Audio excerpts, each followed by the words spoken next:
How's it going, guys? This is Swiftdeathshotz here, and I promised you an Infernoid build, and here it is. I have not got everything that I need for this deck yet, so we're just going to go through real quick what I run in this build, why I'm running it, and stuff like that. So first with the Infernoid, just the one boss monster because he requires 3, and I think the smaller ones are way better considering their effects, and they only need 1 banishment, which is hugely important for this deck.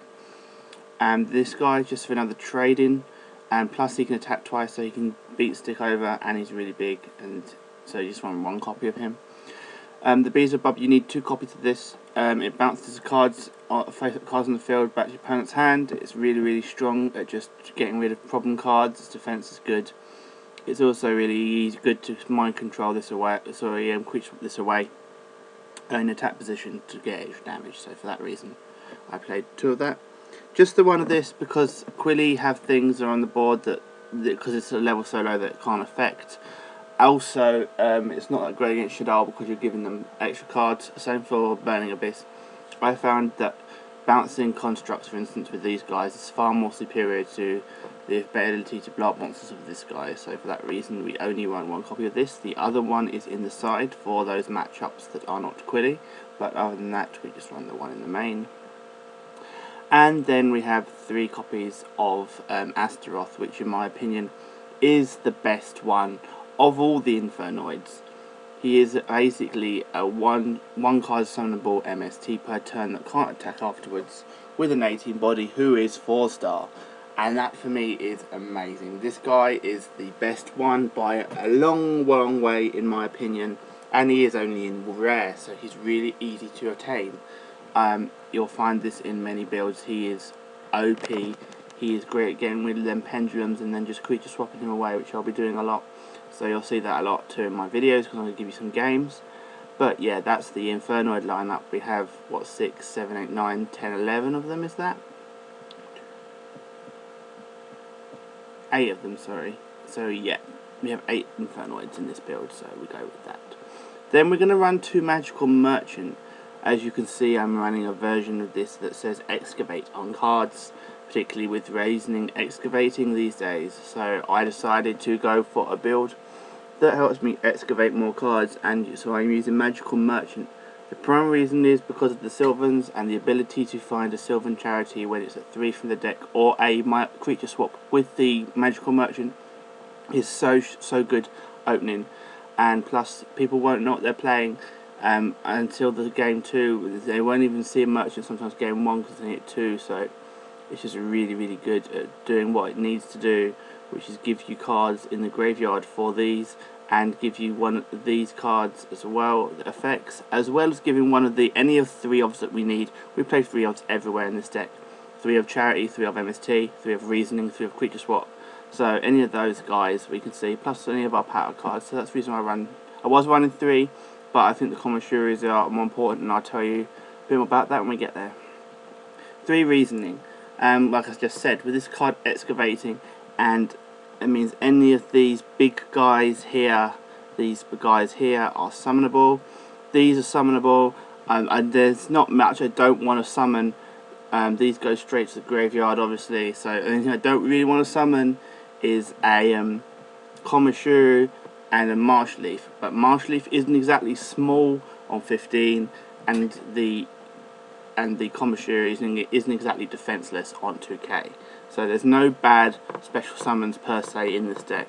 For that reason, we won the 3 Reasoning, and we won these guys. So 3 MSTs are pretty straightforward. You want to stop them scout searches. You want to stop anything like back row heavy, like lake coming at you. So you have to hit them at the right time. So we have to run 3 MST for that.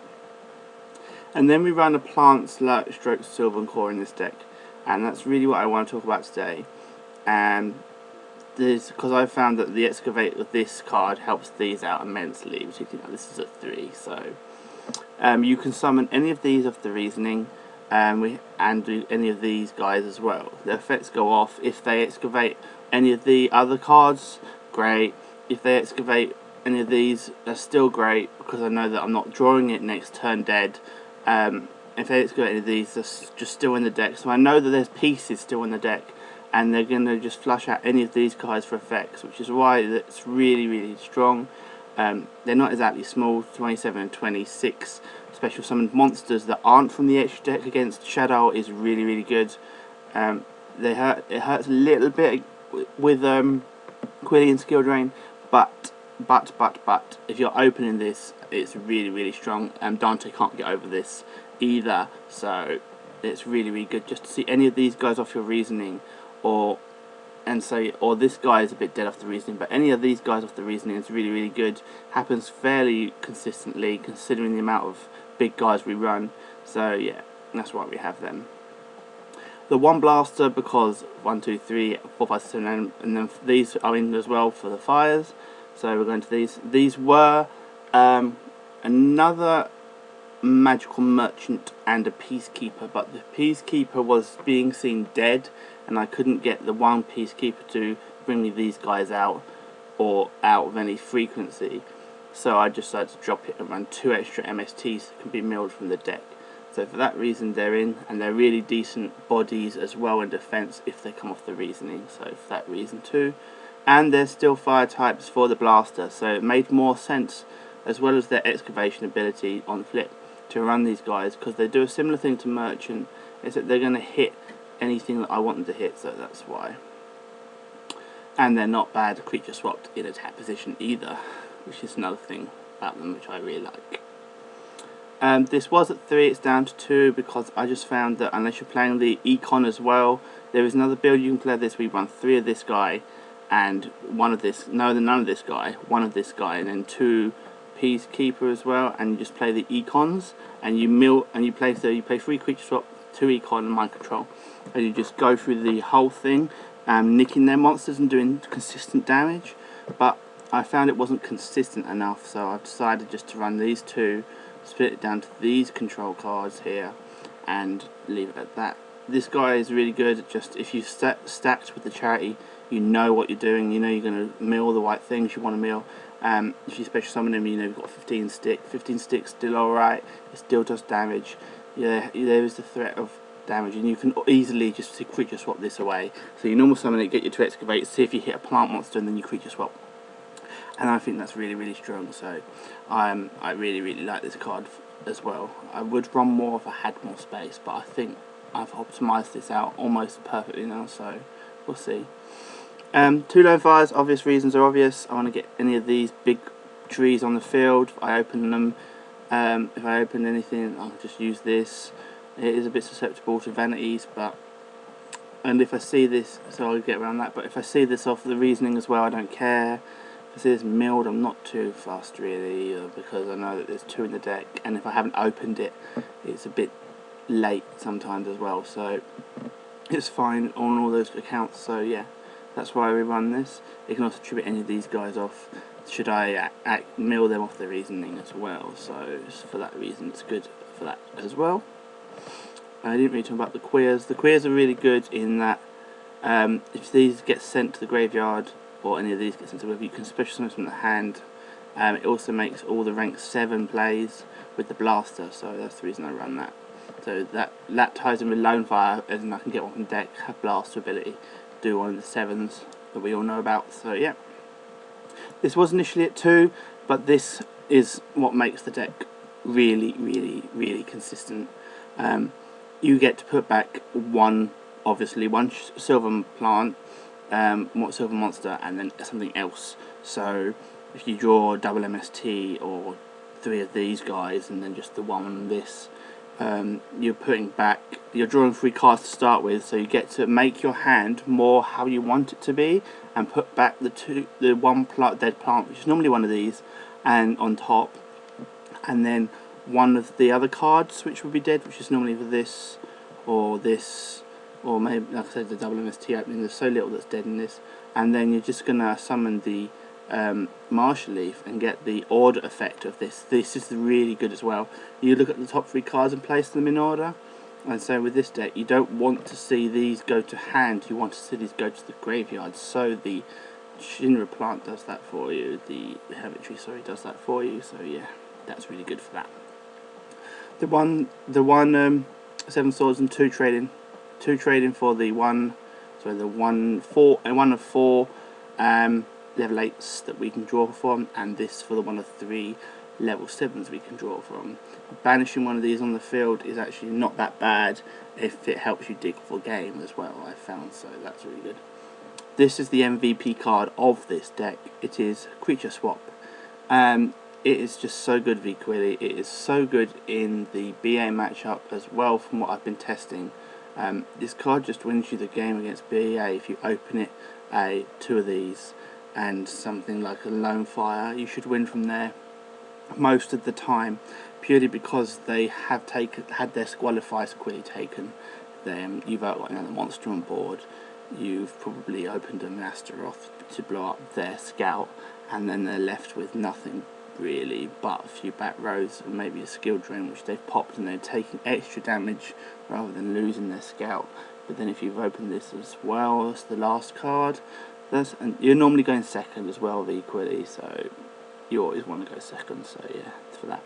Mind Control, obviously take control of more stuff, and the Snatch Steal, obviously to take control of more stuff. This could be an econ, I suppose, if you want to go for the extra attack, but I find this is better because it takes face downs, and with the shadows always setting down a beast, you want to get the ability of the beast to help you just sort your deck out a bit more.